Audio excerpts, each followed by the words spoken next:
Todos já estão liberados para o acesso.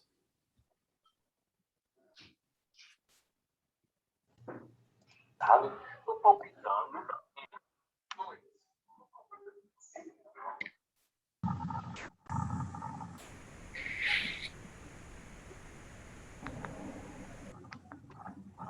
Que contraventar o prédio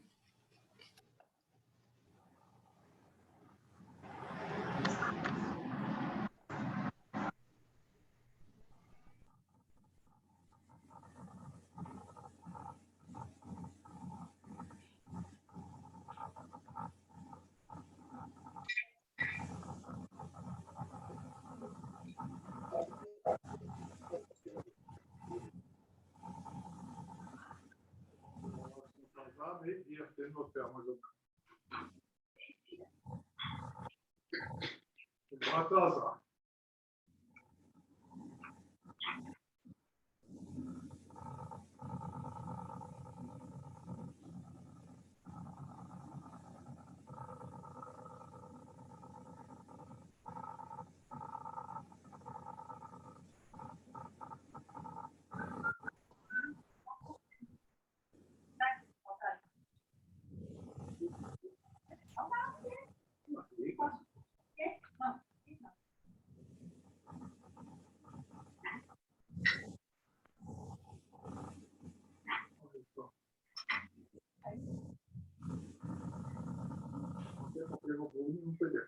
Isso.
She lit up the candle. She showed me the way. There were voices down this corridor.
Olá, pessoal.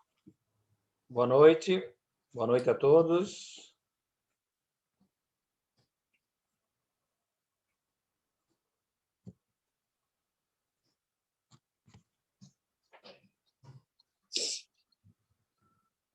Tudo bem? Tudo bem? Tudo certo? Todos ouvindo bem? Beleza? Podemos iniciar então? Já está um grupo aqui bacana já esperando, né? Então vamos lá.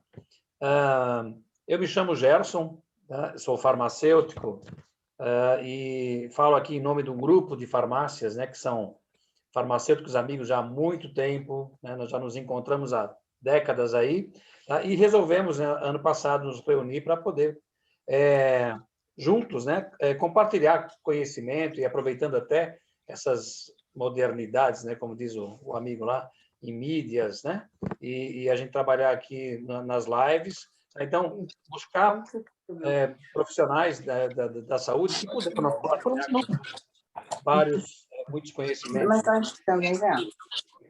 Pessoal, só vou pedir para a gente observar ali os microfones, estão abertos, tem algum microfone aberto, tá? E aí, então, nós já fizemos alguns eventos, esse é o 5º evento, né?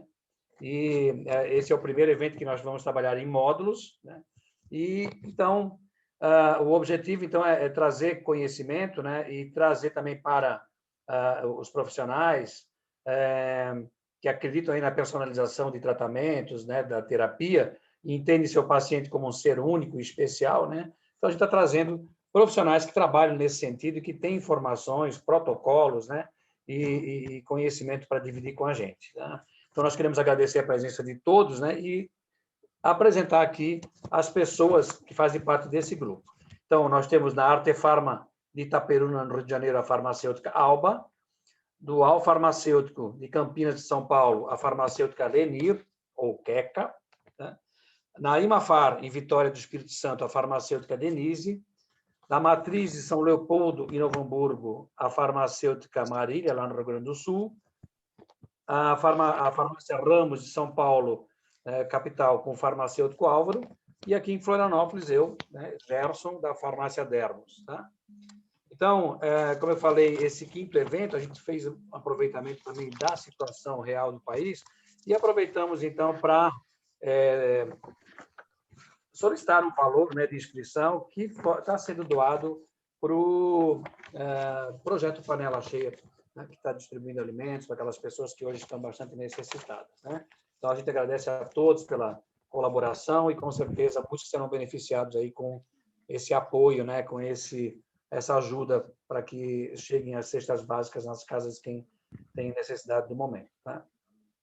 Também lembrando que nós vamos ter um sorteio, né, entre os participantes dos módulos, desde que assista aí 75%, né, do conteúdo, né, dos módulos desse curso, tá? E esse sorteio será de um curso com o professor Dr. Niraldo, né, que estará hoje conosco, no curso de fitoterapia na regulação hormonal.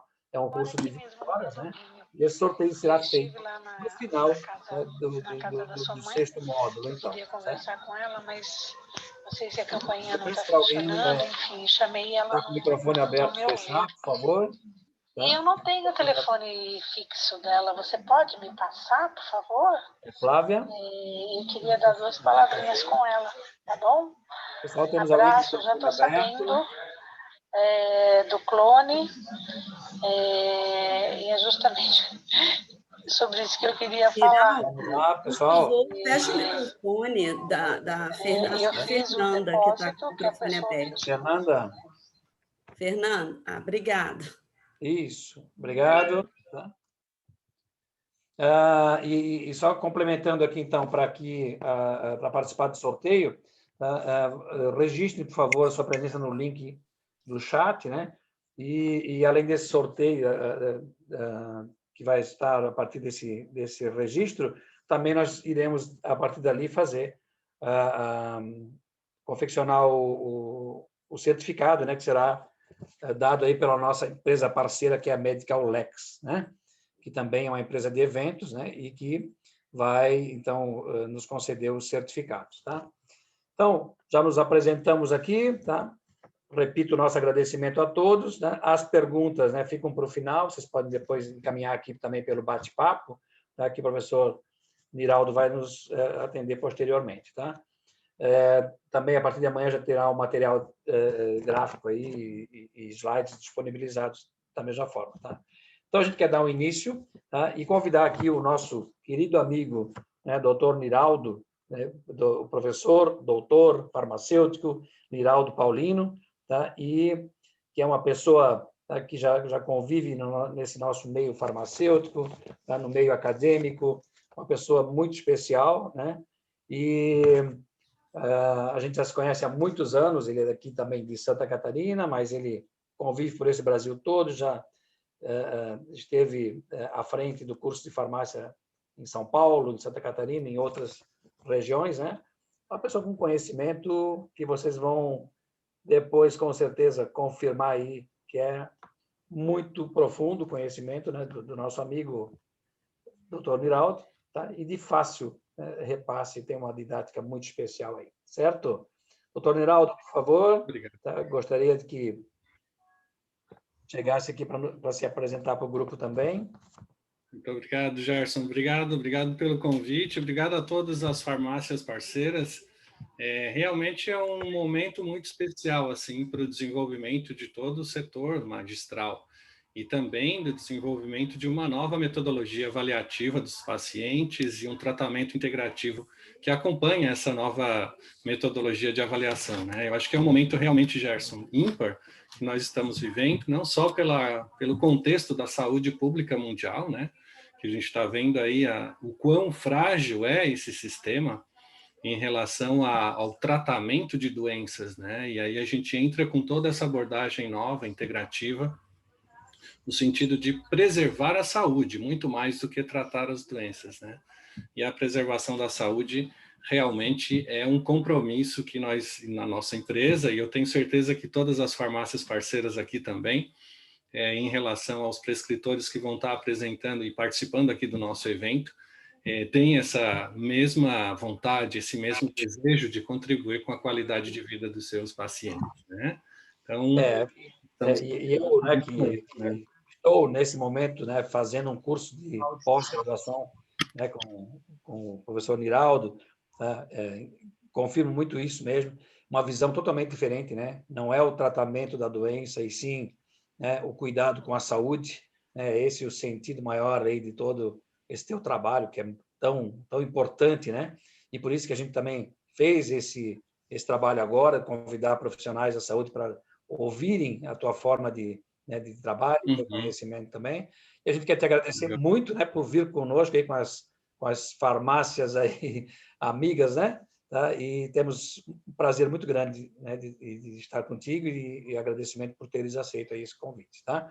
E a todo o grupo, né, que está aqui presente hoje, a gente deseja uma excelente aula, a primeira, né, de uma sequência, né? E deixamos aí para te iniciares, então, todo o conteúdo que a gente sabe que tem muita coisa para a gente abordar hoje, tá? Tá, João. Obrigado, muito obrigado. Fique à vontade. Obrigado, Gerson. Nós vamos, então, já dar início aqui ao nosso compartilhamento de tela. E já vamos, enquanto admitimos aqui os nossos participantes.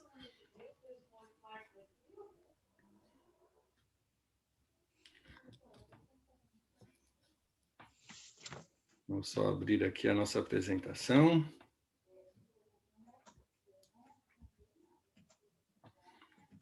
Só me confirma se está ok, Gerson, a tela, se está o som. Medical Lex, Niraldo de fundo na janelinha. Então, estamos aqui. Muito boa noite a todos.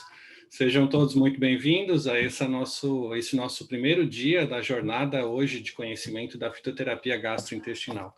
Esse foi um tema muito interessante e muito apropriado para se iniciar um processo de reeducação na saúde, porque nós iniciamos sempre os processos de saúde a partir daquilo que ingerimos, daquilo que nós consumimos como peças bioquímicas de reposição. Porque quando a gente estabelece peças bioquímicas de reposição para as nossas células, com elementos que são saudáveis, com elementos que trazem reposição de fato dessas substâncias bioquímicas para as nossas células, nós temos uma saúde celular e preservamos com isso, claro, a saúde dos indivíduos. Agora, quando nós ingerimos peças bioquímicas que trazem já consigo alguma não conformidade, esse é um termo bem da farmácia magistral, né? Alguma não conformidade com a necessidade celular, obviamente a gente tem um prejuízo da função celular. E é esse tema que a gente vai estar trabalhando com vocês ao longo dessa nossa jornada de 6 encontros da fitoterapia do sistema gastrointestinal. Então, a gente inicia aqui com a minha apresentação, o Gerson já fez, mas eu sou farmacêutico bioquímico de formação, fiz meu mestrado e doutorado na área de farmacologia de plantas medicinais, então tem tudo a ver, né, com a nossa palestra de hoje, e eu tenho, desde então, transposto aí a academia, a universidade, o grupo de pesquisa em que eu trabalhei durante tantos anos, mais de 25 anos, apesar de eu ser jovem assim, né?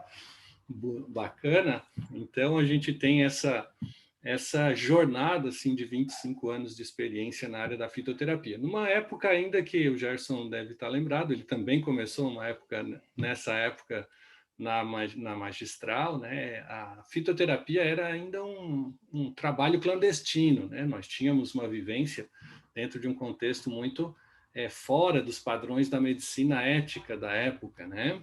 E ainda assim a gente conseguiu galgar assim todo o espaço da comunidade científica, validando informações, caracterizando quimicamente os compostos presentes nas plantas, fazendo a transposição da ciência para dentro da clínica e trazendo com isso mais credibilidade, e hoje é certamente uma ciência reconhecida por toda a classe médica e por toda a área que circunda a saúde do indivíduo, né? Então, nós temos aqui agora a possibilidade de trabalharmos com a fitoterapia no sistema gastrointestinal, protocolos na prática clínica. Como eu também atuo como farmacêutico clínico, a gente traz agora também a experiência não só da validação das informações científicas das plantas medicinais, mas também da prática operacional, usando essas terapias na prática do consultório farmacêutico que a gente atende num espaço multiprofissional. Então, nós temos farmacêuticos clínicos, analistas clínicos, médicos, nutricionistas, dentro de um espaço compartilhado em que a gente faz um atendimento diferenciado e multiprofissional, com múltiplos olhares, uma forma multissistêmica, sempre interagindo aqui com o conhecimento atual das plantas medicinais. E a gente vai ter, então, nessa nossa jornada, são 6 encontros, começando hoje com os protocolos em dispepsias e obesidade. É uma jornada, assim, bem grande, né, hoje, exatamente porque é o nosso primeiro dia, a gente está, então, conversando um pouquinho a mais sobre isso, sobre o nosso modo operante. Então, nós vamos ter hoje, no contexto da prática clínica, a apresentação, primeiro, de uma revisão fisiopatológica dos processos que englobam dispepsia e englobam obesidade, e depois a gente apresenta as plantas medicinais dentro desse novo conceito, um conceito que traz a fitoterapia clínica. O que é uma fitoterapia clínica, né? É todo a abordagem de validação do uso das plantas medicinais. Validação, professor Niraldo, mas as plantas já não eram validadas? Sim, elas eram validadas para a aplicação terapêutica a partir das suas monografias, especialmente na Europa, na Organização Mundial da Saúde, a gente tem inúmeras plantas validadas.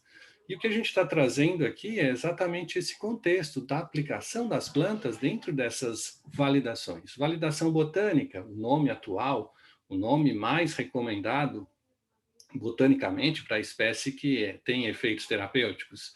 Validação química, então, a presença desses compostos químicos nas estruturas vegetais, para que a gente possa garantir uma reprodutibilidade de efeitos a partir da concentração dos princípios ativos marcados dentro da estrutura do extrato preparado a partir dessa planta bem identificada. Nós vamos ter a validação farmacológica, identificando, então, as doses, as posologias recomendadas, os mecanismos farmacológicos de ação, a farmacocinética e a farmacodinâmica. Então, todas essas informações, elas antecedem mesmo a seleção da planta para uso nos nossos pacientes. E, obviamente, a validação terapêutica, né? Validação terapêutica que passa por um ensaio clínico, a descrição da monografia oficial dessas plantas por órgãos internacionais e que garantem com isso a oferta de informações e também de plantas validadas internacionalmente por experts, por especialistas na área, né? Então, é dentro desse contexto que nós vamos trabalhar todas as nossas plantas medicinais. Vamos começar, então, o porquê usar a fitoterapia clínica, né? Esse é o grande contexto da inovação que a gente está trazendo para o uso das plantas medicinais, dentro dessa abordagem da fitoterapia clínica. Como eu falei, é a ciência, então, que traz consigo todo o processo de validação do uso das plantas. Então, incluindo aí o nome botânico, as constituições químicas, a análise farmacológica e os dados clínicos respaldados a partir de ensaios feitos por especialistas na área. Claro que quando a gente tem esse contexto de validação, é preciso que a gente entenda algumas coisas antes mesmo de a gente entrar nos protocolos. A planta medicinal por si só, ela é um elemento da natureza que consegue extrair do meio ambiente onde ela está inserida todos os componentes necessários para que ela possa produzir os seus metabólitos para a sua sobrevivência. Então, as flores, por exemplo, elas captam, a partir da estrutura vegetal, os elementos necessários para a produção de marcadores, de mediadores, de metabólitos que vão ser usados pela flor para atrair polinizadores. Assim também, as folhas são capazes de produzir elementos químicos capazes de resistir aí à apresentação ao sol e também produzir elementos de efeito catalisador para a produção de energia a partir da clorofila que ela expressa, transformando então a luz solar em elementos de produção bioquímica. As raízes têm função absortiva e de armazenamento, então a planta medicinal é esse elemento da natureza capaz de transformar todos esses elementos a partir do meio ambiente nas suas respectivas estruturas bioquímicas celulares. E, obviamente, a gente se apropria de determinadas partes específicas da planta para, em conhecendo essas características químicas desses compostos, aproveitar essas estruturas para fins terapêuticos. Então, nós pegamos sempre uma parte específica da planta, que é tradicionalmente usada para fins terapêuticos e a estabiliza enquanto droga vegetal. Depois disso, a gente valida, então, as características químicas, aplica um método extrativo, define um tipo de extrato específico obtido a partir de um líquido extrator apresentado a essa droga vegetal. Depois disso, a gente faz um controle de qualidade, faz a marcação química desse extrato. Então, nós vamos ter extratos padronizados para conter tantos miligramas daquele composto específico que nós estamos utilizando para o controle de qualidade. Nós vamos ter também a possibilidade de transformar agora esse extrato padronizado em uma forma farmacêutica. E aí os nossos amigos magistrais sempre têm uma possibilidade infinita de modificação e transformação do extrato que contém uma concentração de ativos em formas farmacêuticas diferenciadas, para poder apresentar ao nosso paciente a melhor qualidade e a melhor forma de apresentação para a adesão ao tratamento dos nossos pacientes. Então, a gente tem as cápsulas, tem os xaropes, tem as soluções orais, a gente tem os géis, as pomadas, os cosméticos, todas as formas possíveis de apresentação do extrato ao paciente, né? Então, essa forma farmacêutica acaba melhorando a adesão ao tratamento, fazendo com que o paciente se sinta muito mais confortável no uso da planta. E isso, claro, toda a forma farmacêutica desenvolvida pressupõe também uma dose e uma posologia recomendada. Então, o uso da planta, ela precisa desse processo de validação para garantir a eficácia terapêutica dos nossos princípios ativos que estão contidos nesse extrato, né? Então, a fitoterapia clínica, e nesse formato que nós vamos estar trabalhando com vocês, com os protocolos clínicos, ela se baseia em todo esse conjunto de informações atribuídas desde a planta até o paciente, passando por todo esse contexto de padronizações e validações. Então, quando nós falarmos aqui de qualquer uma das plantas que vão ser citadas nos protocolos, elas respeitam todas essas características atribuídas aqui no conceito da fitoterapia clínica, beleza? Então, a gente vai estar sempre falando de coisas que são validadas através de plantas que são validadas através de ensaios clínicos nas suas respectivas monografias oficiais. E por que usar, então, a fitoterapia clínica dentro desse contexto, né? A gente tem plantas com monografias oficiais, farmacopeias, formulários nacionais, e que validam legalmente a sua apresentação, validam a sua utilização terapêutica. A gente tem insumos vegetais de qualidade hoje certificados com controle de qualidade dos produtos até o fornecedor final. Então, a gente tem todo o processo de garantia da qualidade de produção desses extratos.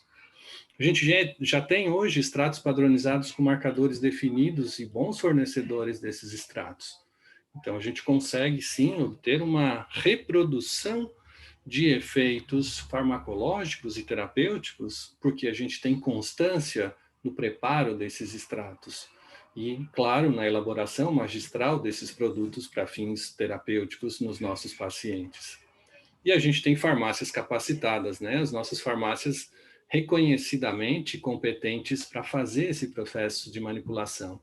E aí a gente tem todas essas que nos estão aqui prestigiando nesse evento, que certamente tem toda a competência do mundo para transformar esses extratos nas melhores oportunidades terapêuticas para as suas prescrições enquanto prescritores na saúde. A gente tem também indústrias farmacêuticas, claro, boas indústrias, que estão transformando dentro desse mesmo padrão a apresentação dos extratos padronizados. E óbvio, a planta medicinal, pessoal, ela tem um contexto de aceitação popular muito, muito maior do que um medicamento sintético. Isso já é da nossa própria cultura popular, né? Desde a nossa infância. Duvido aqui dos que estão nos ouvindo quem efetivamente não teve na sua infância ou ainda hoje tem uma indicação de uso popular das plantas medicinais, seja na forma de chás, na forma de garrafadas, de tinturas. Todas essas formas, de alguma maneira, são apresentadas na nossa cultura popular desde a mais tenra infância, né? Então, a gente já tem o hábito de utilizar as plantas medicinais. E aí, quando a gente fala de sistema gastrointestinal e da fitoterapia empregada nesse sistema, a gente precisa entender também algumas coisas importantes. O sistema gastrointestinal, ele também é conhecido como sistema digestório, como trato digestório, e também inclui o tubo digestivo. A gente vai ver algumas diferenças entre esses conceitos, né, ao longo dessa nossa jornada que estamos iniciando hoje. Mas a gente pode falar, então, sistema gastrointestinal, sistema digestório, trato digestório e o tubo digestivo, que é o início ao fim da região tubular que circunda todo o abdômen e a cavidade oral superior. Tá? Então, a gente tem o microfone aberto aqui, só deixa eu minimizar. E aí, quando a gente fala, então, de trato gastrointestinal, a gente precisa desses conceitos. Todo medicamento que vai influenciar diretamente as características de trânsito gastrointestinal começam na parte superior, na cavidade oral superior. Elas têm um transcurso pelo tubo digestivo a partir da região esofágica. Ela se conecta, então, com o estômago como unidade inicializadora de todo o processo químico de digestão, a partir, então, das secreções ácidas e secreções enzimáticas já de ativação inicial. Depois a gente tem o intestino delgado e o intestino grosso, que comportam, então, todo o resto do tubo digestivo. Então, o alimento transita através desse tubo digestivo. E quando a gente inclui no sistema digestório ou no sistema gastrointestinal, a gente está falando de o tubo digestivo mais os componentes acessórios para o processo da digestão, que incluem, obviamente, fígado, vesícula biliar, pâncreas, que são órgãos acessórios ao processo digestivo. As glândulas salivares, que também secretam elementos que comportam no processo de digestão, toda a condição de transformação do alimento, inicialmente em bolo alimentar, depois em quimo, e esse quimo é convertido depois em bolo fecal, em fezes moldadas, para essas fezes serem eliminadas. Então, todo o conteúdo de absorção de nutrientes acontece na transformação do quimo em bolo fecal ao nível do intestino delgado. Então, nessa primeira porção do intestino delgado, a gente tem todo esse processo de secreção pancreática adicional e secreção biliar, exatamente para que a gente tenha esse contexto na digestão dos alimentos, complemento da digestão dos alimentos do quimo, constituintes agora do quimo, para que eles possam ser convertidos. Então, cada nutriente que nós absorvemos pela via oral, ele vai ser, então, transformado nas suas unidades nutricionais para o processo de absorção. Então, a partir das proteínas, nós vamos ter a absorção de aminoácidos livres na forma de um aminoácido, na forma de dipeptídeo ou de tripeptídeo no máximo. Então, a capacidade absortiva que nós temos é de, no máximo, 3 aminoácidos após o processo de digestão. Para os carboidratos, todos vão ser convertidos nas suas unidades básicas nutricionais. Glicose, frutose e galactose.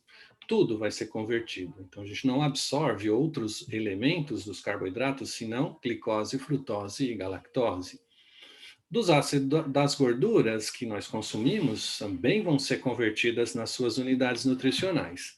Ácidos graxos, colesterol, ésteres de colesterol, fosfolipídios, que vão ser absorvidos ao nível intestinal, passando pela funcionalidade hepática e aí caindo na corrente sanguínea. Então, a gente tem essa funcionalidade básica atribuída ao sistema digestório, em que inclui a absorção de nutrientes a partir dos alimentos, uma função anabólica, utilizando então matérias-primas para sintetizar compostos essenciais, e uma função catabólica, que é a decomposição dessas substâncias nutricionais em suas unidades para o fornecimento de energia, para fornecimento de todas as moléculas constitutivas das nossas células.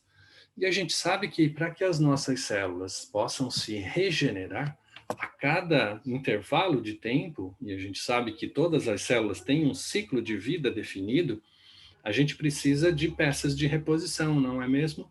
A gente precisa de lipídios para formar as membranas, ácidos graxos, fosfolipídios, colesterol, ésteres de colesterol para formar a membrana bilipídica. A gente precisa de proteínas, de aminoácidos para sintetizar as nossas proteínas, que vão ser elementos chaves em todo o processo de replicação celular. A gente precisa de ácidos nucleicos, a gente precisa de sais minerais, de todo o contexto desses elementos capazes de regenerar uma nova célula, no processo de divisão celular, formar uma nova célula. Quando a gente tem uma disfunção nesse processo de absorção, a gente, obviamente, diminui a capacidade de regeneração celular. E isso gera um prejuízo funcional na estrutura fisiológica dessas células. Porque agora eu posso ter uma membrana defeituosa, eu posso ter uma proteína que não foi expressa exatamente porque não tinha aminoácidos em concentrações suficientes naquela célula para que ela pudesse expressar essas enzimas, essas proteínas. Então, todo o processo de recomposição do nosso organismo depende de como o nosso sistema digestório está funcionando. E, obviamente, isso leva às ações que esse sistema digestório pode processar dentro do nosso organismo, que é a partir da ingestão, do processamento mecânico, a digestão propriamente dita, que são os órgãos que estão diretamente relacionados com o tubo digestivo. Então, se nós olharmos o tubo digestivo, que começa na cavidade bucal, na cavidade oral superior, ele, na mesma conformação, conduz os elementos que são consumidos, os alimentos que são consumidos dentro desse contexto alimentar, até a saída, até a parte mais final. Então, é toda uma região tubular. Então, ingestão, processamento mecânico e digestão fazem parte dos processos digestivos, que são complementados a partir das secreções. Então, nós vamos secretar água ao longo de todo o processo e vamos reabsorver essa água lá ao nível do intestino grosso.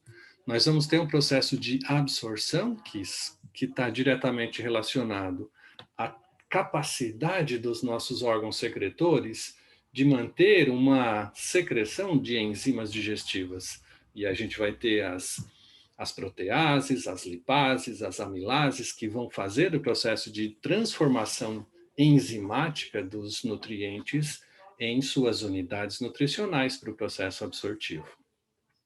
E, obviamente, a partir daí, a gente tem também a possibilidade de excreção dos resíduos não digeridos totalmente. E também, obviamente, dos componentes que vão ser metabolizados ou absorvidos, ou então biotransformados pela microflora intestinal. E a partir dessa biotransformação que as bactérias promovem sobre os alimentos que não foram totalmente absorvidos, é que a gente vai poder efetivamente excretar os elementos que não são necessários para a nossa manutenção bioquímica celular.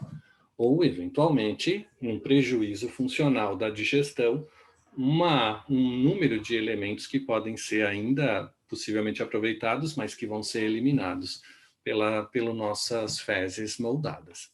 Então, todas essas ações do sistema digestório garantem que a gente vai ter efetivamente uma reposição, um restabelecimento dos nossos mananciais bioquímicos para que as células possam se regenerar adequadamente. Então, se a gente não tem digestão, a gente não tem peça de reposição e não tem funcionamento celular. Obviamente, se não tem uma célula funcional adequada, os tecidos vão ser comprometidos, o órgão vai ser comprometido, o sistema em que há esse prejuízo nutricional vai ser comprometido. E, obviamente, a gente pode gerar aí uma sobreatividade nesse órgão que pode levar a uma falência daquele órgão.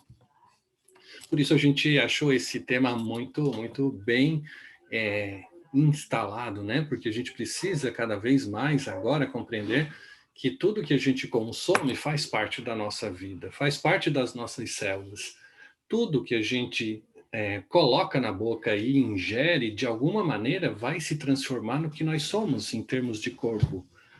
Exatamente porque cada célula tendo o seu ciclo celular evolutivo, entra em apoptose ao final desse ciclo e precisa ser renovada constantemente a partir desses mecanismos de absorção que a gente vai ter no organismo.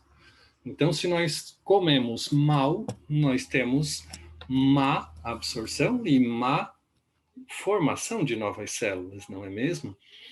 Vejam assim, por exemplo, quando a gente faz os alimentos, a conversão em unidades nutricionais, todos esses elementos vão fazer parte das nossas células.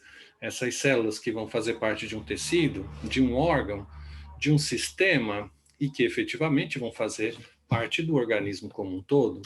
E esse organismo ainda sofre a influência dos processos mentais, dos processos de relação espiritual com a energia superior que nos guia, e também com os elementos bioquímicos e biológicos extracorpóreos que estão presentes dentro do nosso organismo, que é a nossa microflora intestinal, a nossa microflora da pele, a nossa microflora que constitui as regiões de mucosa nasal, mucosa anal, mucosa vaginal, todo esse contexto de bactérias que colonizam, bactérias, fungos que colonizam o nosso organismo, também interagem conosco, também são capazes de produzir substâncias pelos seus próprios metabolismos, e que essas substâncias são capazes de desenvolver uma interação bioquímica com o nosso corpo. E a partir dessas interações é que a gente vai ter a capacidade de ou se adapta a esse conteúdo produzido pelas bactérias e fungos ou parasitas, ou então a nossa capacidade de adaptação celular pode ser prejudicada e gerar aí com isso uma alteração funcional patológica no organismo. Então é preciso que a gente tenha isso em mente também quando está fazendo o processo de reposição celular. Então a gente sabe que para a nutrição celular é indispensável que a gente faça todo o trânsito do alimento e a conversão desse alimento em fezes e a partir desse processo digestivo se absorvam todas as unidades nutricionais, que vão através da corrente sanguínea fazer parte de todas as nossas células. E aí, dentro desse contexto, é preciso que a gente saiba também que para a produção de energia nessas células, energia necessária para todos os processos fisiológicos e também de replicação celular, é necessário que essas células também sejam irrigadas com um fluxo de oxigênio e um fluxo de unidades nutricionais energéticas, como a glicose e o oxigênio, que na cadeia respiratória de cada uma das nossas células vão ser utilizadas para a produção de ATP. E o ATP, como moeda energética, vai então fazer com que a célula tenha todo esse manancial energético para fazer as suas funções fisiológicas. O músculo vai contrair, um neurônio vai produzir um potencial de ação, vai liberar os seus neurotransmissores. Uma célula glandular vai produzir os seus hormônios, vai liberar esses hormônios na corrente sanguínea, vai gerar um efeito endócrino no nosso organismo. Então, quando tudo isso está funcionando adequadamente, a gente tem uma saúde plena, que é o nosso objetivo de vida, né?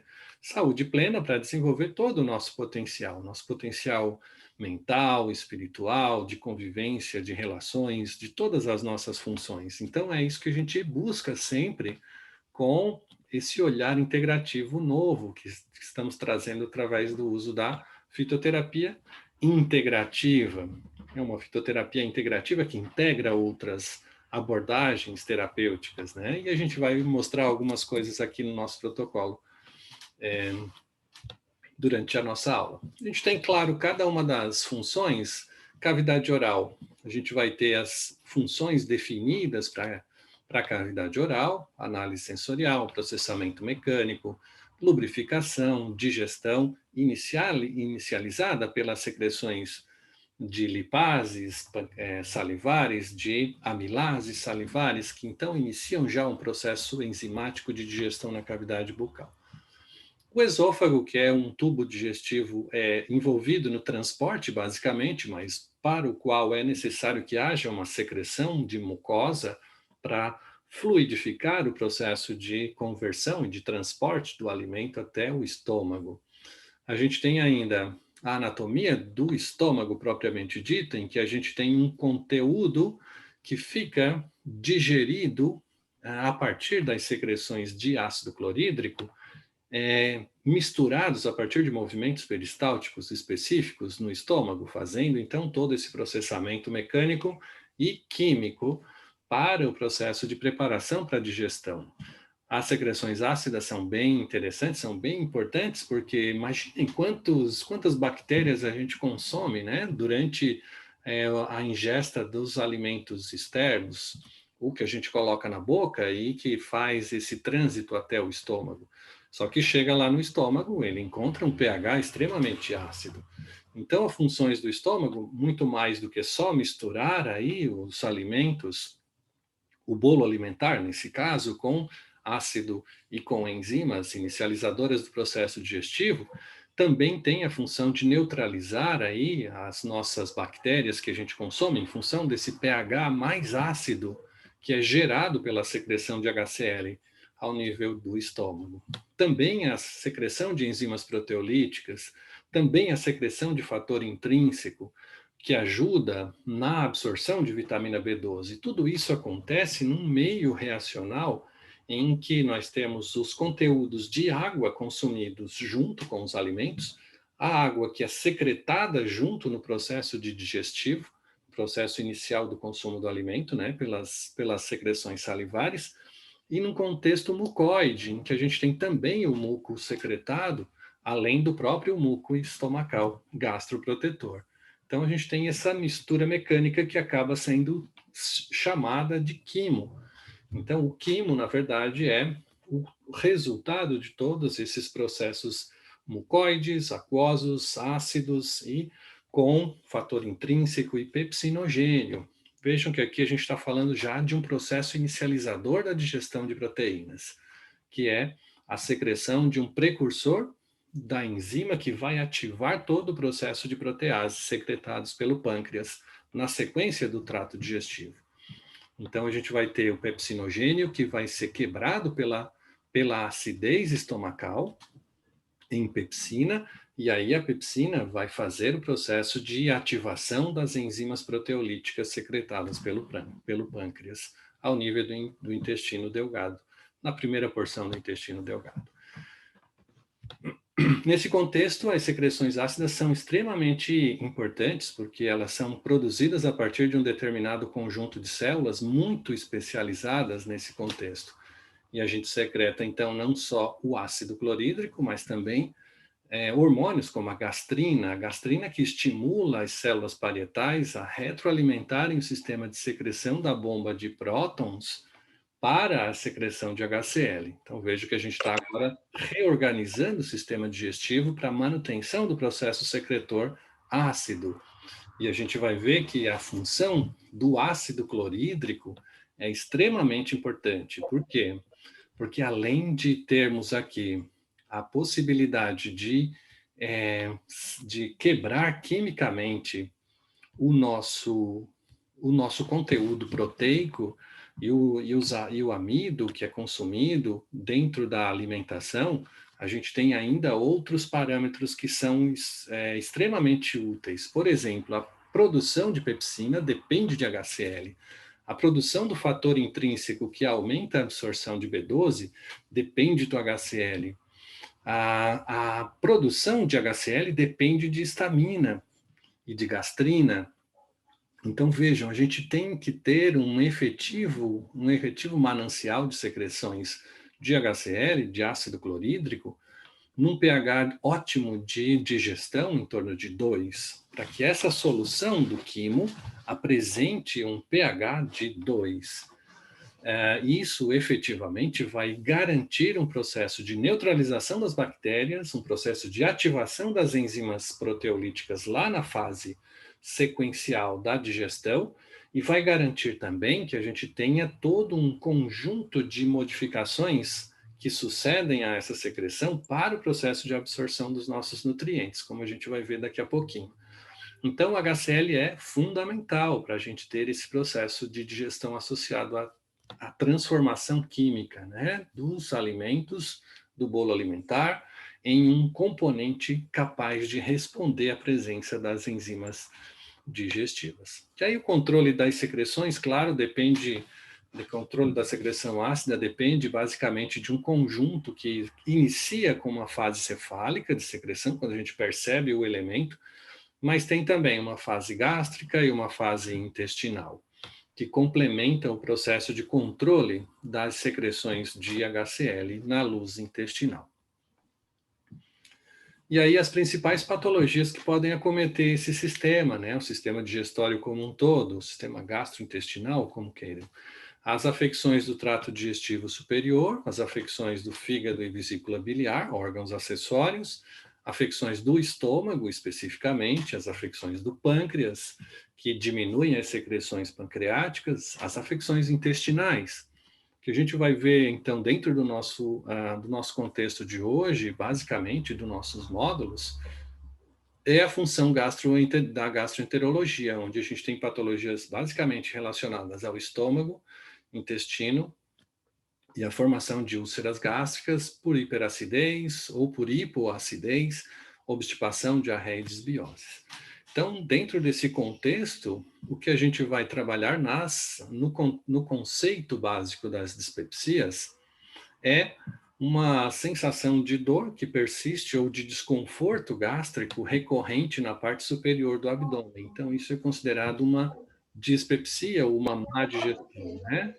E é descrita basicamente aqui pela incapacidade. Isso na internet sobre a escrita, basicamente. Essa é a minha Alexa falando aqui. Ela tem uma sensação de desconforto gástrico, em que tem a presença de indigestão ou má digestão, a formação de gases, uma saciedade precoce, exatamente pela formação e distensão abdominal decorrente dessas dispepsias, um empachamento pós-prandial ou uma redução do fluxo intestinal, a sensação de corrosão interna ou sensação de dor em queimação. Tudo isso são considerados sinais clínicos associados à dispepsia. Então, o que a gente vai ver é que, de fato, a dispepsia ela tem um fluxo que pode acontecer com várias ocorrências patológicas, como no caso do refluxo gastroesofágico, em que a gente tem uma alteração na capacidade de permeação através do esôfago para dentro do estômago. E com isso a gente tem uma alteração funcional também da capacidade digestiva do estômago.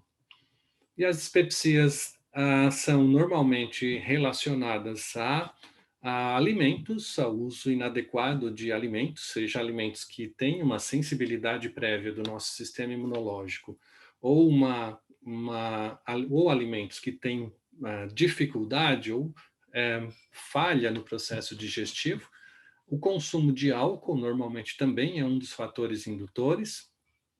O uso de anti-inflamatórios não esteroidais, a presença de estresse, porque a gente tem um aumento da atividade do sistema simpático que interfere diretamente na capacidade secretora ácida do estômago, e a presença de Helicobacter pylori, que também é um dos componentes bem impactantes aqui, porque eles consomem o muco gastroprotetor, se alojam embaixo dessa camada mucoide, consomem esse muco e acabam produzindo alterações na capacidade de proteção da mucosa intestinal gástrica, fazendo com que haja a formação de quadros inflamatórios locais.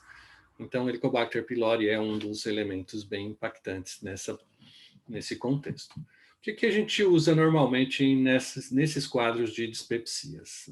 Os protocolos fitoterápicos normalmente envolvem aplicações de plantas medicinais capazes de melhorar a condição digestiva inicial. E essas plantas iniciais apresentadas, elas têm também contextos de repertorização associados a outras aplicações terapêuticas. E é o que a gente vai conversar com vocês um pouquinho a partir de agora, né? Nos protocolos fitoterápicos em dispepsias. A gente tem um consenso, o consenso Roma 3 de 2006, que traz dois quadros bem clássicos de síndromes de desconforto pós-prandial e de síndrome de dor epigástrica. Um perfil que é hipossecretor, em que a gente tem uma redução da capacidade secretora de ácido e, obviamente, uma lentificação de todo o processo digestivo.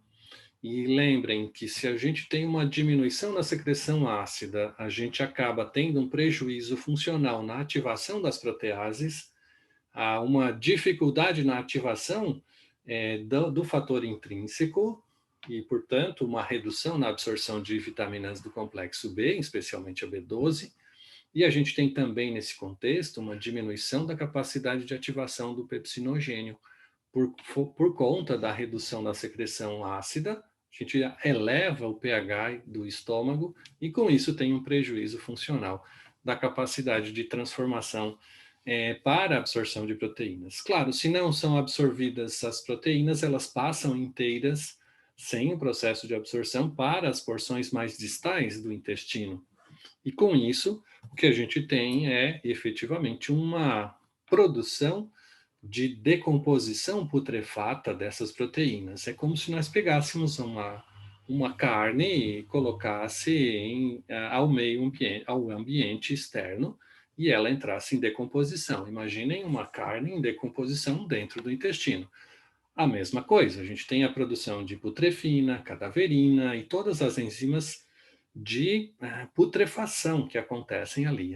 Além de termos também uma colonização bacteriana que faz a produção de toxinas a partir do consumo dessas proteínas não digeridas. Isso gera a formação de gás sulfídrico, distensão abdominal, hiperpermeabilidade intestinal e também aumento da característica inflamatória da mucosa intestinal. Mas isso a gente vai ver mais para frente, fiquem tranquilos.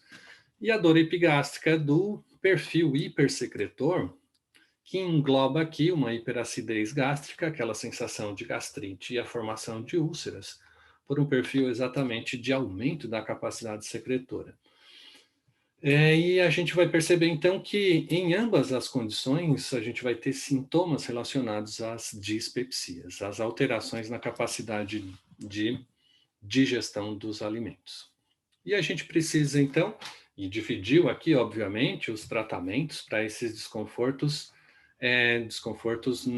usando plantas na fitoterapia para o contexto da má digestão ou indigestão, tratando esses sintomas, náuseas, distensão abdominal, flatulência e espasmos. Normalmente, as principais plantas utilizadas para esse desconforto pós-prandial envolvem plantas digestivas, estimulantes amargos, estimulantes aromáticos carminativos e estimulantes biliares coleréticos e colagogos. Claro, porque se eu tenho um desconforto na digestão, uma falta, uma incapacidade das secreções pancreáticas, a gente precisa estimular. Se a gente precisa estimular, a gente tem que ter um conjunto de plantas capazes de afetar diretamente, ativando esse sistema glandular. E aí a gente tem os estimulantes digestivos amargos. O que eles fazem de fato? Excitação neuronal de mucosa bucal, normalmente via nervo glossofaríngeo até o córtex, e a gente tem todo um processo de facilitação da lubrificação e da ativação para a formação de ácido clorídrico e a aplicação desses mecanismos relacionados à melhora da digestão. A gente tem ainda os estimulantes biliares, que são as plantas envolvidas diretamente no processo de produção e secreção de sais biliares e de bile, que vão favorecer o processo aí de digestão de gorduras, e nesse contexto também são usados como agentes antidispépticos. E a gente separou algumas plantinhas bem interessantes aqui para vocês, com as padronizações de dose aplicadas a essas plantas. E a gente inicia, então, com os mecanismos múltiplos de ação dessas plantas, que envolvem aqui a Achillea millefolium, o uso da Achillea millefolium como digestiva. E aí a Achillea tem uma característica, a gente vai falar um pouquinho sobre elas, né, individualmente, que é a aplicação para pacientes que estão em quadro, por exemplo, de alterações no climatério, mulheres, principalmente no climatério, nos estágios iniciais, e que tem comprometimento da produção de estradiol, a gente pode também indicar a Achillea millefolium. Então, mulheres no climatério que têm dispepsias se dão muito bem com a Achillea millefolium, ou mil folhas, como ela é conhecida. E aí a gente sugere, então, tintura 20%, 5 ml diluídos em 100 ml de água morna, 3 vezes ao dia, entre as refeições, exatamente para melhorar esse contexto digestivo. A gente tem ainda dentro desse contexto a Artemisia absinthium. A Artemisia, ela é sugerida aqui na forma de infusão, de 1 a 3 gramas, exatamente como está descrito nas farmacopeias para essa planta. Baccharis trimera, a tintura também é 20%, ou 1 para 5, como um adjuvante no processo de digestão. Quinquus benedictus e Coriandrum sativum, ambos também na forma de tintura. Algumas considerações sobre a forma de preparo da tintura, nesse caso do Quinquus benedictus, ou cardo santo, a tintura a 20% em etanol a 25%. Nós temos ainda, dentro desse contexto de múltiplos mecanismos, cúrcuma longa, que tem um efeito colagogo e colerético excepcional, Capsicum annum, que é um facilitador do processo de absorção dos curcuminoides associados ao uso da cúrcuma longa, Citrus aurantium, e também Peumus boldo, e o Taraxacum officinale. O Taraxacum officinale é o dente de leão. Peumus boldo, vocês já conhecem, né? É o boldo mesmo. Citrus aurantium é laranja amarga, Capsicum annum é a pimenta e cúrcuma longa é o açafrão da terra.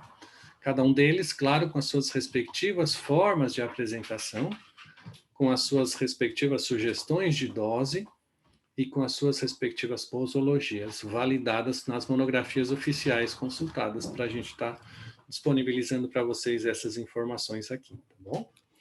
A gente começa, então, com a Achillea millefolium, né? A Achillea tem essa atividade digestiva com a função colerética e colagoga, astringente, antiespasmódica. E veja que é curioso aqui, porque a Achillea, ela vai ser empregada para pacientes com dispepsias, mas ela também vai ser empregada para pacientes que tenham quadros inflamatórios, sistêmicos.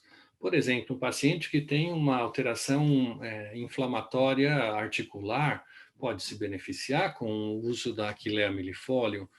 Pacientes que têm infecções como inflamações, como no caso de cervicites, vaginites, também se beneficiam do uso dessa planta. Ela tem, além disso, atividade antioxidante super legal, que ajuda no processo de controle das alterações vasculares na formação de placas de ateroma, especialmente para aquelas pacientes, como eu mencionei anteriormente, que estão no início do climatério. Então, essa é uma boa planta, porque ela tem essa propriedade de proteção da formação de placas de ateroma. E a gente sabe que mulher na menopausa é especialmente impactada por alterações vasculares, né? E ela ainda tem, olha que interessante, a possibilidade de tratar Shigella e Salmonella e Helicobacter pylori. Então, Helicobacter pylori, como o principal agente formador de lesões ulceradas associadas à presença dessa bactéria no estômago, mas também Shigellose e Salmonellose, que são as duas principais bactérias que estão envolvidas na geração de quadros de desbiose intestinal. Então, são gram-negativas que geram, que tem na sua estrutura de membrana bacteriana LPS, que é um composto, um lipopolissacarídeo bacteriano extremamente reativo, imunogênico, e que faz sensibilização inflamatória lá no intestino. Então, é uma excelente planta para controle da atividade dispéptica, mas também para o controle da proliferação de bactérias. A gente tem a Artemisia absinthium. A Artemisia, dentro do contexto que nós prescrevemos, ela estimula a secreção salivar, estimula também a secreção gástrica. Então, a Artemisia é para aquele perfil hipossecretor, né? Para aquele perfil hipossecretor em que tem uma dificuldade na produção. Também é importante o uso da Artemisia para pacientes que têm uso crônico, ou que fazem uso crônico de inibidores da bomba de prótons, né? Omeprazol, pantoprazol, que fazem uso crônico desses medicamentos, que diminuem a produção ácida e aumentam o pH estomacal. Com isso, a Artemisia ajuda a restabelecer o padrão funcional da secreção ácida e também facilita, claro, o processo de secreção salivar para pacientes que têm dificuldade no processo de deglutição ou de lubrificação do bolo alimentar. Então, esse é bem interessante. É o estímulo central e vagal que fazem com que a gente tenha esse aumento da atividade das células acinárias e aumento da atividade das células parietais.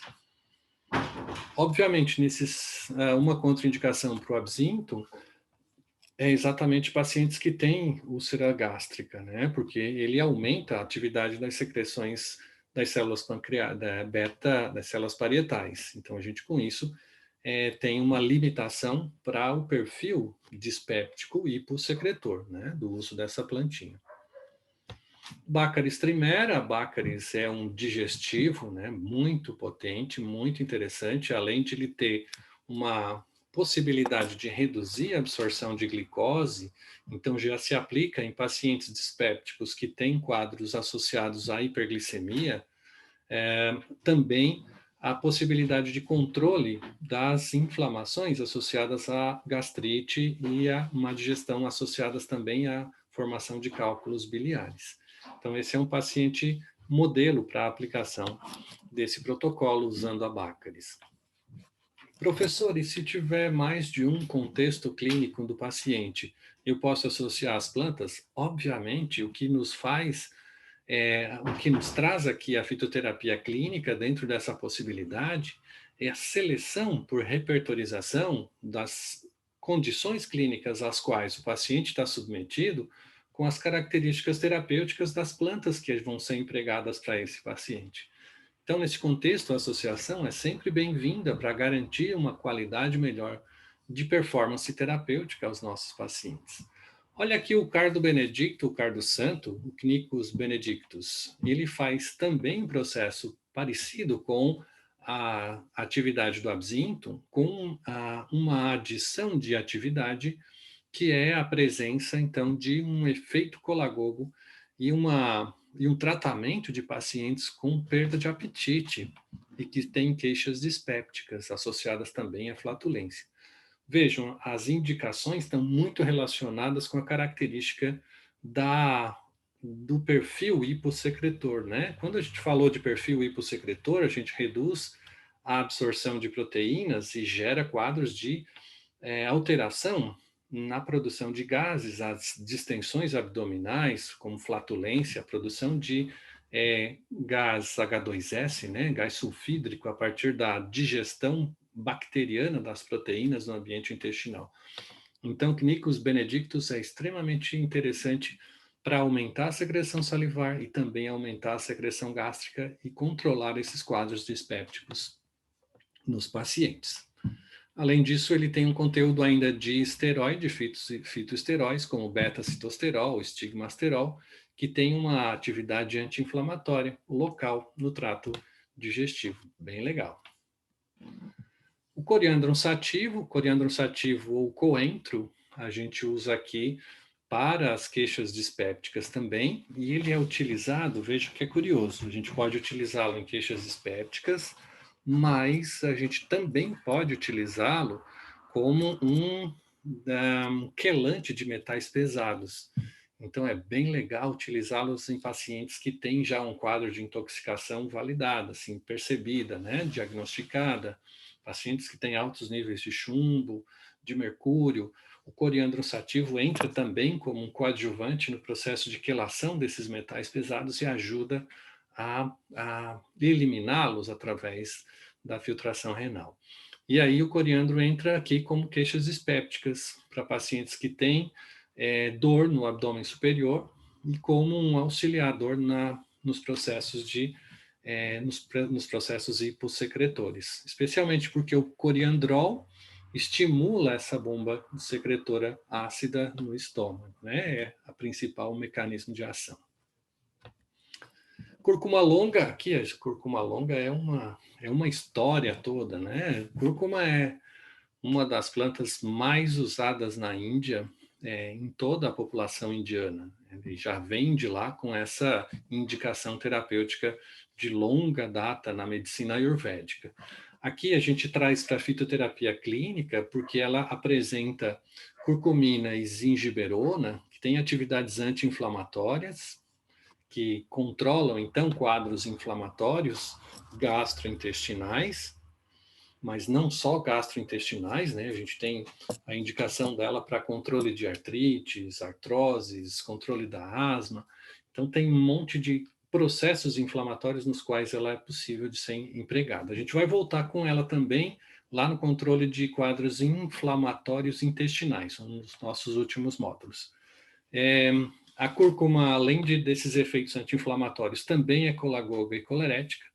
Ela aumenta a contração da vesícula biliar e aumenta a produção de sais biliares ao nível hepático. Então, ela também estimula esse processo de digestão de gorduras. Sempre com um extrato padronizado, tá, gente? Sempre com uma forma de apresentação farmacêutica mais adequada. Capsicum annuum, ele entra aqui como um coadjuvante no processo terapêutico do uso da cúrcuma, para garantir uma melhora na absorção. Pode ser, por exemplo, um agente que também é usado, empregado, que é a piperina, que é um similar aqui do Capsicum annuum, que é empregado, extraído a partir da piper, uma família de pimentas, mas o Capsicum annuum, o extrato ele tem demonstrado uma melhor atividade na absorção da curcumina, para garantir um efeito adicional da curcumina. O capsicuano é padronizado, então, em capsaicinoides, que são os principais marcadores da capsicuano. Citrus aurantium.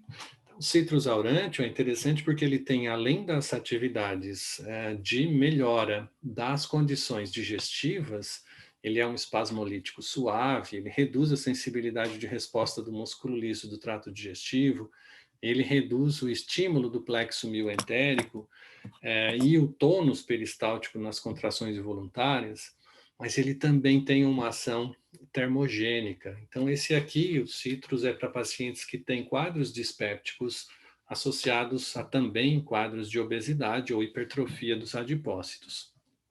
E é dentro desse contexto que ele vai ser empregado para o tratamento dos nossos pacientes, com várias possibilidades terapêuticas aqui, né? Desde extrato seco, tintura, pó, da própria droga vegetal. E ele tem, além disso, os óleos essenciais, o óleo essencial contendo linalol, ilinalol, geraniol, alfa e beta-pineno, nerol, que são que fazem um efeito central adicional, um efeito calmante sobre o nosso organismo. Pelmus boldos aqui, ele entra como um digestivo, um antiespasmódico, colerético, colagogo, em queixas espásticas do trato gastrointestinal e dispepsias. Essa é a indicação primária do Pelmus boldo, né? O que a gente precisa levar em consideração nesse protocolo usando o Pelmus é a padronização em termos de boldina, do extrato que será utilizado, então não pode ter menos de 0,1% de boldina para a produção desse efeito terapêutico relacionado a essas queixas de dor epigástrica e dispepsias.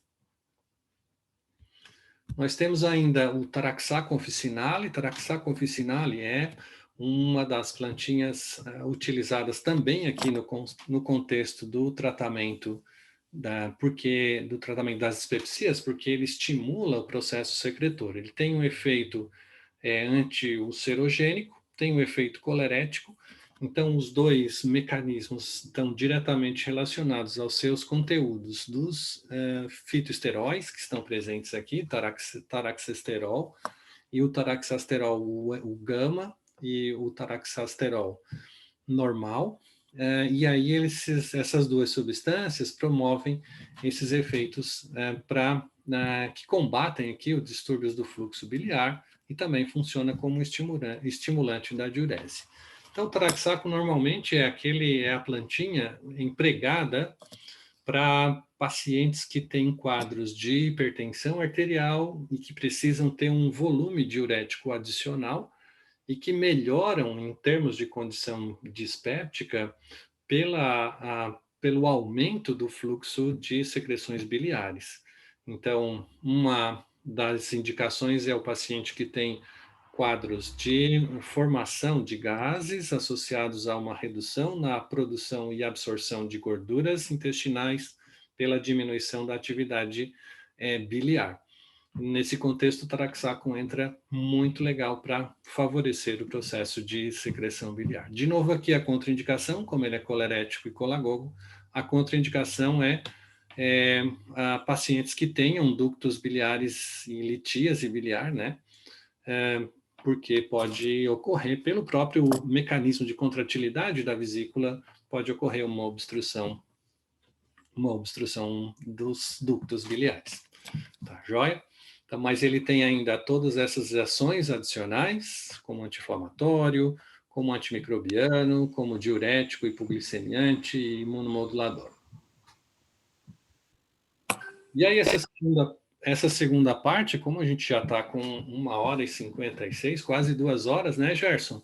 Eu ia propor aqui para o nosso pessoal, para a gente já iniciar no nosso próximo módulo, com obesidade, porque obesidade é um tema super bacana e a gente precisa ter um tempo suficiente para trabalhar com ele.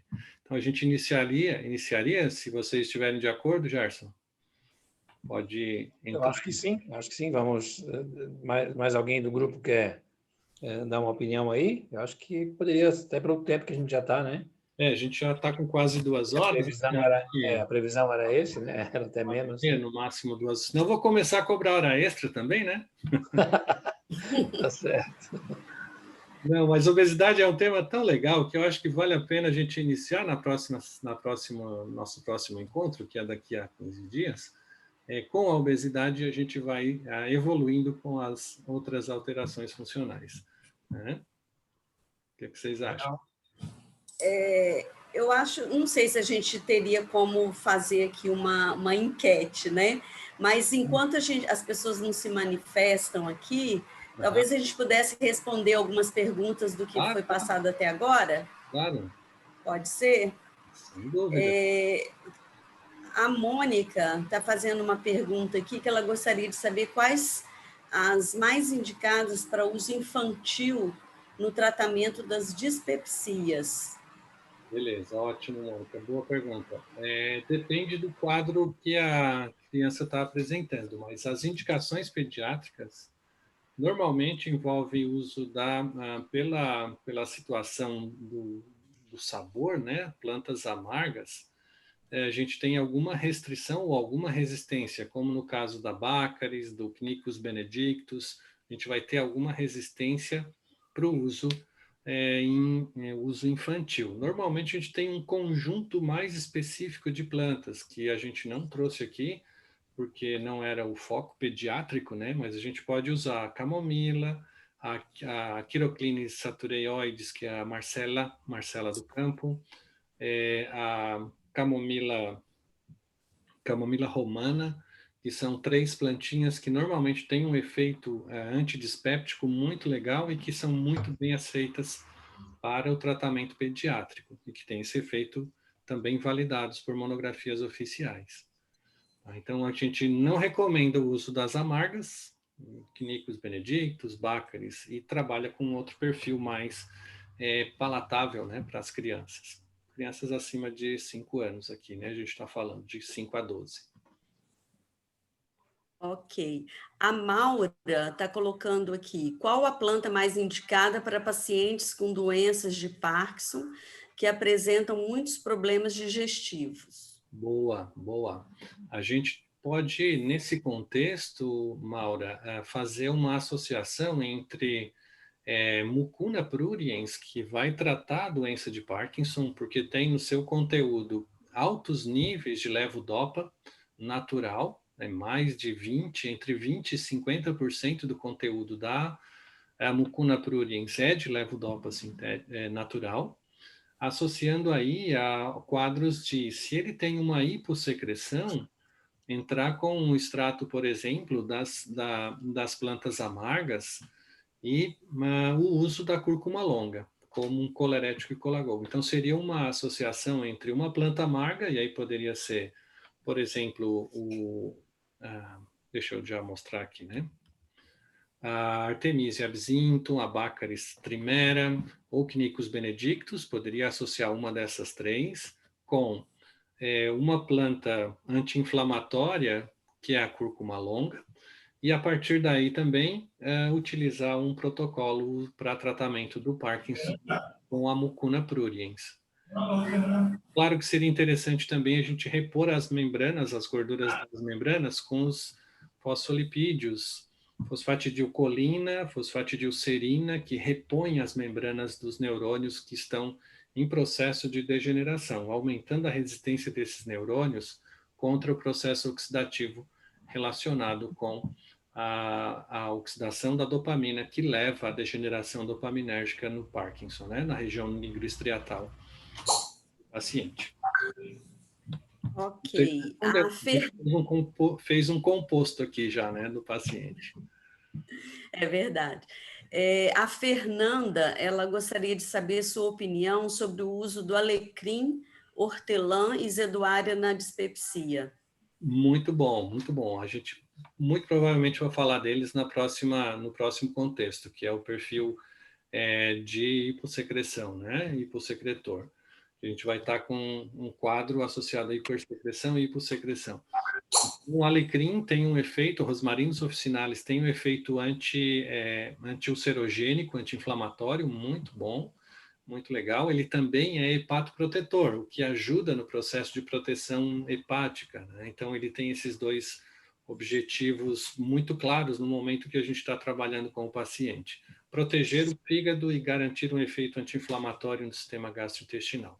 Isso faz com que ele tenha uma melhor capacidade metabólica e sem os danos ao hepatócito, associados a um efeito anti-inflamatório local, seja no intestino, seja no próprio estômago, se houver um quadro hipersecretor com lesão ulcerativa inflamatória. A outra plantinha era... Deixa eu voltar aqui em cima, só um minutinho. Zedoária, alecrim e hortelã. Zedoária como anti-ulceroso é fantástico. A gente orientou um dos nossos alunos na fitoterapia clínica Turma São Paulo, que fez a monografia dele sobre o uso clínico da zedoária em pacientes portadores de úlcera gástrica. E aí era um paciente que já tinha feito uso crônico de omeprazol sem resolutividade do quadro inflamatório. E aí a nossa aluna era uma médica gastro, ela entrou com o protocolo de zedoária, fez a avaliação endoscópica antes e fez o tratamento com a zedoária e depois fez a avaliação endoscópica e clínica posterior ao tratamento. Foram 60 dias de zedoária, nas doses preconizadas lá pela OMS. E aí o que ela viu foi uma melhora significativa, assim, a supressão da lesão, a redução dos sintomas associados à dor epigástrica, às dificuldades de digestão mesmo, né? Ao desconforto digestivo durante o alimento, a ausência do alimento, era onde tinha mais crises, né, de dor no paciente, e o contexto da redução das lesões inflamadas na úlcera. Zedoária fantástica para a úlcera gástrica. Tá? E a hortelã, ele tem esse efeito também no sistema intestinal, daí ele melhora o sistema intestinal, ele repõe, estimula aí, através da ativação de neurônios sensíveis aí a receptores vaniloides, ele melhora a secreção intestinal de muco gastroprotetor. Então, ele funciona como antiparasitário, mas funciona também como repositor de muco. A gente utiliza a hortelã para esses desconfortos intestinais e para lesões intestinais de mucosa, associado a caseária silvestre e Maitenus ilicifolia, espinheira santa e guaçatonga. Guaçatonga, espinheira santa e hortelã, santo remédio para alterações de mucosa gástrica e intestinal. Então, a gente vai falar do Maitenus e da caseária no nosso próximo encontro. Tá bom? Ok. Milena está colocando aqui o seguinte, sobre a indicação de curcuma longa na dispepsia, pacientes que apresentam gastrite associada à dispepsia, teria indicado o seu uso? Teria em associação, tá, Milena? Seria uma associação Maitenus, caseária e curcuma longa.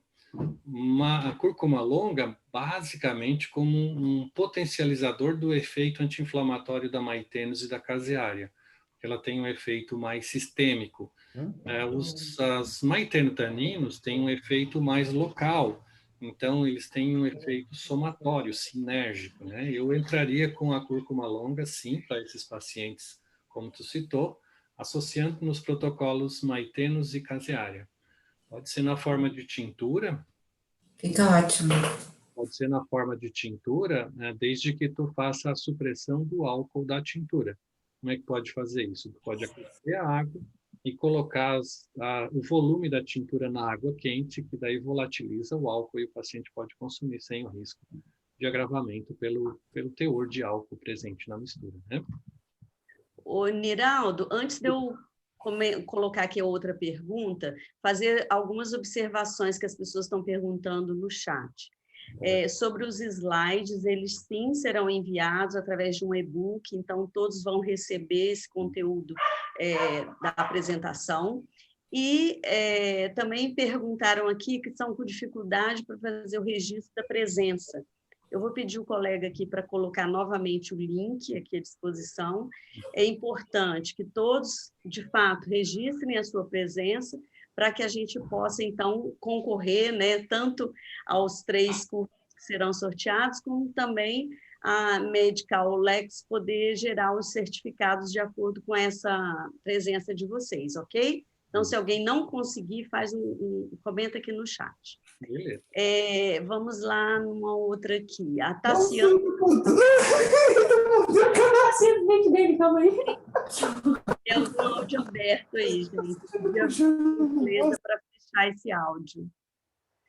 Obrigada. A Tassiana, então, está colocando o seguinte, uma curiosidade, por que o coentro e a pimenta, como plantas in natura, não indicados na alimentação de pessoas com queixas de dispepsia e hipergastralgias? Uhum. Exatamente porque aqui a gente está usando dentro de um contexto associativo, né? A pimenta, a Capsicum annum, ela está sendo empregada como um adjuvante para absorção da curcumina, da cúrcuma longa. Então, ela sozinha, não é indicada, mas na associação com a cúrcuma, ela facilita a absorção de curcumina e dos outros curcuminoides presentes no extrato.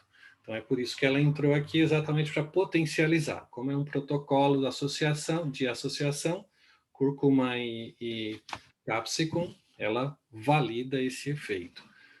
O coriandro sativo, o coentro, ele normalmente é empregado dentro de concentrações muito baixas e para as sementinhas, não é a folha.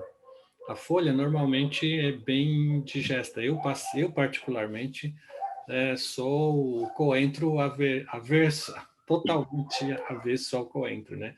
A folhinha, mas a semente não, são outros componentes. Coriandrol está presente basicamente nas sementinhas. Tá? Então, não é o coentro verde, a planta mesmo, in natura, a sementinha dela. Ok. A outra coisa que eu queria alertar aqui, a maioria das pessoas preferiu, de fato, deixar o tema obesidade para próximo encontro, justamente porque acreditam que vai ser melhor passado todo o conteúdo, né? Claro, com certeza. Hoje é bem cansativo. Esses 2 temas foram muito pesados realmente para um dia, né? Isso. A Maura... Precisamos mais tempo mesmo, né? Verdade. Olha, já foram 2 horas, né? 2 horas e 10. Porque a gente teve toda a parte de introdução, né? Que aí no próximo vai ser mais rapidinho. Claro. A Maura está comentando aqui que a mucura altera o medicamento prescrito pelo médico. Mucuna pruriens? Eu acredito que sim. Ela não sei se ela está afirmando ou perguntando, porque ficou aqui na dúvida. Maura, se você quiser refazer a pergunta, tá ok? A Tassiana. Bom, deixa ela reformular a pergunta, né? Tá. A Tassiana, ela está... Em quanto tempo, em média, vemos a melhora dos sintomas? Depende da gravidade, Tatiana. Depende da gravidade das lesões e de quais processos fisiopatológicos a gente está falando, né? As dispepsias, normalmente, elas têm uma melhora clínica bem rápida, quando é um perfil hipossecretor ou um hipossecretor, né? Um hiper ou hipossecretor. Especialmente porque eles vão controlar, basicamente, a capacidade de secreção ácida das células parietais. Quando a gente tem um quadro inflamatório, ulceroso, por exemplo, envolvido no processo, a regeneração tecidual leva em torno de pelo menos 30 dias de tratamento.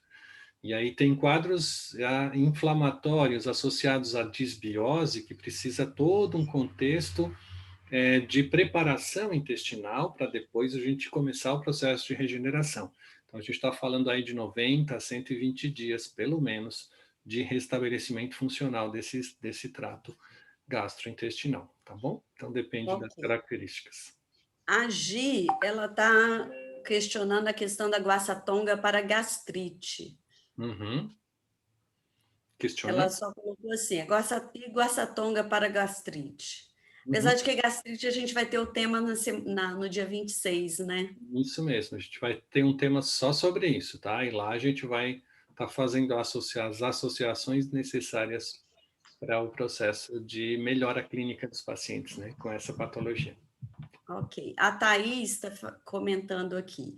Vi muitas plantas para estimular a lubrificação saliva, mas tem alguns pacientes que estão apresentando excesso de salivação. Alguma planta que possa ajudar a diminuir essa salivação? Na verdade, o processo fisiológico de aumento da secreção salivar, ele está envolvido pelo sistema nervoso central, né, que controla a secreção dessas glândulas. Então, teriam que ser plantas de ação central, mas daí a gente entra em um outro bloco de plantas que são muito diferentes aqui do que a gente está falando nesse momento, né? Mas a gente pode dar uma indicação, se ela quiser, a gente pode entrar depois no chat, pede para ela, passa o meu contato para ela, e a gente pode fazer uma abordagem. Né, ela é daqui do Espírito Santo. Depois, então, eu passo para ela, tá? A Ana Carla está perguntando, tem um tempo máximo para usar essas tinturas, ou seria uso contínuo? Tem. O que a gente normalmente recomenda é que sejam feitas as atribuições terapêuticas até que o paciente tenha uma melhora clínica significativa e duradoura, persistente, né? Porque aí a gente consegue fazer a retirada dos tratamentos, mantendo a fisiologia normal. Por exemplo, se é um quadro de ulceração gástrica, a gente faz o tratamento, o paciente melhora, a gente retira o tratamento e avalia o paciente. Então, é um paciente que tem que ter um acompanhamento, porque ele precisa mudar os parâmetros que levaram esse paciente até chegar nesse quadro patológico. Então, não adianta só a gente tratar sintoma, como a gente já vem tratando na clínica desde a invenção da indústria farmacêutica. A gente trata sintoma desde sempre. O que a gente precisa entender é que o tratamento com a fitoterapia integrativa tem exatamente o objetivo de tratar os sintomas, sim, mas buscar a causa e restabelecer o padrão funcional fisiológico para evitar que o paciente volte a apresentar os mesmos sintomas na ausência do tratamento. Porque senão não faz sentido a gente ficar enxugando gelo o tempo todo, né? O paciente come feijoada todo dia, tem uma dieta hipercalórica, toma álcool todo dia, toma anti-inflamatório não esteroidal, que é o serogênico, e aí a gente vai lá, entra com maitênos, entra com a cúrcuma, restabelece o padrão funcional, e ele continua fazendo tudo isso, não faz sentido, porque certamente... Tem que cuidar da causa, né? Tem que cuidar da causa também. Exatamente, tem que mudar comportamentos, né? A Eliana, além de te parabenizar, e a gente agradece pelo evento também, que está bastante especial, ela faz o seguinte pergunta: chá de semente de coentro para insônia e ter o sono zen, o que você me diz? É uma alternativa. O coriandro sativa, ele tem alguns óleos essenciais que são também bem interessantes como indutores do sono, como calmantes, como relaxantes. A gente pode fazer a associação nesse protocolo de aromaterapia com lavândula officinalis, e se o paciente tiver um quadro de ansiedade generalizada, um quadro de agitação noturna muito frequente, a gente pode entrar com o protocolo do sono, que a gente chama, né? Que entra a lavândula officinalis como aroma e depois entra valeriana officinalis ou em cápsula ou mesmo na forma de chá medicinal para a indução do sono. E aí esse sono mantém um protocolo aí um intervalo aí pelo menos de 6 a 8 horas, que é o momento em que precisa de liberação de melatonina, né? No sistema nervoso central. Tá bom? A Maura, acho que reformulou a pergunta aqui, em relação ao levodopa prescrito pelo médico, a mucuna alteraria o tratamento medicamentoso? Tenho receio de interferir na ação ou potencializar.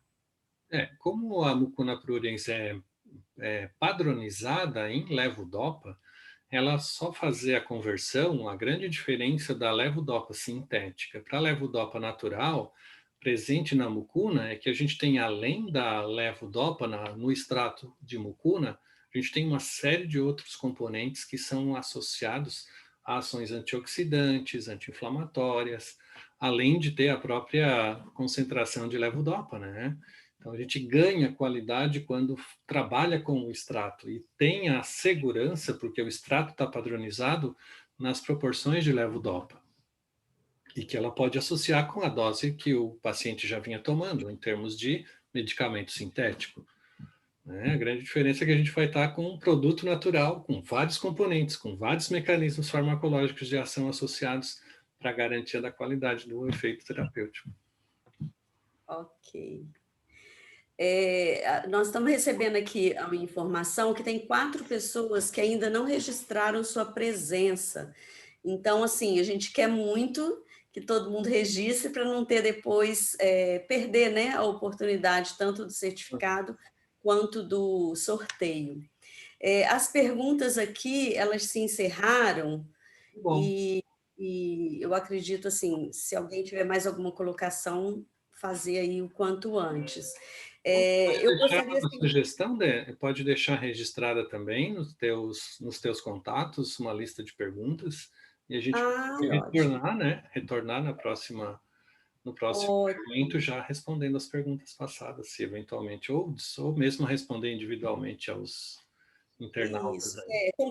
Conforme então você se disponibilizou a responder, né? Caso alguém queira fazer alguma pergunta que não tenha sido contemplado aqui, então procure aí a farmácia anfitriã que te convidou e busque esse contato e a gente então faz esse intercâmbio aí para esclarecer as dúvidas, né? Exatamente. Fora isso, sim, muitos elogios aqui, tá, Niraldo? Tanto pela sua abordagem quanto pelo evento em si. A gente quer convidar vocês, então, para retornar no dia 26 de maio, esse mesmo horário, às 19h30, onde a gente vai, então, abordar o segundo módulo. Lembrando que a gente vai, além do tema do segundo módulo, que já está preconizado lá quando vocês se inscreveram, a gente não vai começar com obesidade, não é isso, Niraldo? É isso mesmo. Ok. Vamos deixar todo mundo magrinho e em forma aí para... É um tema bastante atraente, né? E, em função disso, eu queria aproveitar e pedir, como o Gerson falou no início, a nossa intenção, além de levar conhecimento e buscar alternativas para vocês, a gente também aliou esse evento a uma ação social. Então, assim, a gente gostaria que vocês, caso, obviamente, se interessarem em divulgar esse evento com seus amigos, ainda pode se inscrever, tá? Porque, como é um evento de 6 módulos, ele é um pouco longo, né? Vai levar aí 3 meses, e esses módulos estão sendo gravados. Então, mesmo que a pessoa não tenha assistido esse módulo de hoje, ela vai poder ter acesso fazendo a inscrição a qualquer momento que ela desejar. Importante que seja antes do dia 26, justamente para não perder mais um módulo ao vivo, não é isso, Niraldo? É isso mesmo. Então, assim, eu acredito, eu não sei se apareceu aqui mais alguma pergunta, não, só elogios mesmo. Elogios, evento maravilhoso, muito proveitoso, obrigada. Que bom que todo mundo gostou, né? E a gente, então, assim, quer convidar para o dia 26, então, com o tema que a gente comentou, que vai começar com obesidade, depois hipercloridria, úlcera gástrica e gastrite. Então, assim, que ninguém perca, né? Essa oportunidade aí de trabalhar com a fitoterapia, não é isso? Então, desejar uma boa noite a todos vocês e aguardar que na próxima, dia 26, a gente vai estar aqui presente. E se quem tiver dúvida e quiser enviar, então procure as farmácias parceiras que foram anfitriãs de convite a vocês. Tá ok? Boa noite, Niraldo, boa noite, muito obrigada pela sua disponibilidade, tá? Boa noite a todos. Forte abraço. Tchau. Obrigada.